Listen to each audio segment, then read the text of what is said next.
C'est un mouvement qui dure depuis des mois maintenant, mais une grève à l'hôpital public qui reste sans effet concret ou presque, les soignants continuant bien sûr d'accueillir les patients. 1 millier de médecins, dont 600 chefs de service, ont donc passé une étape de plus aujourd'hui pour réclamer à la ministre de la Santé plus de moyens. Il démissionne. Bonsoir Pauline Jacot. Bonsoir. Une démission pour marquer les esprits avec un effet immédiat. Ils arrêtent toutes les tâches administratives. Oui, les absences, les congés, les jours de garde, toute cette gestion est laissée à la hiérarchie. Fini les réunions sur le financement de l'hôpital, les discussions avec leur direction ou l'agence régionale de santé.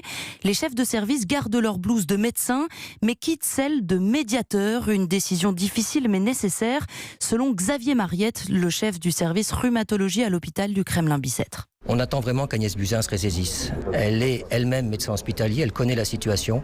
Elle doit absolument maintenant relever la tête et résister aux injonctions de Bercy. Et c'est une grande tristesse aujourd'hui, une grande émotion de devoir alerter nos gouvernants en effectuant ce geste.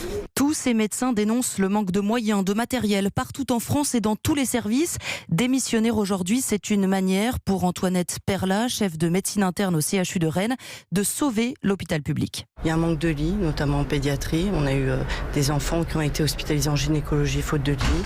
Quand on va voir les familles, qu'on passe 1 heure à expliquer un diagnostic difficile, qu'on se réunit avec des collègues pour parler des cas difficiles pendant 1 heure, tout ça c'est pas pris en compte. C'est comme si on ne travaillait pas. Et je crois que là vraiment on est arrivé à un point de rupture.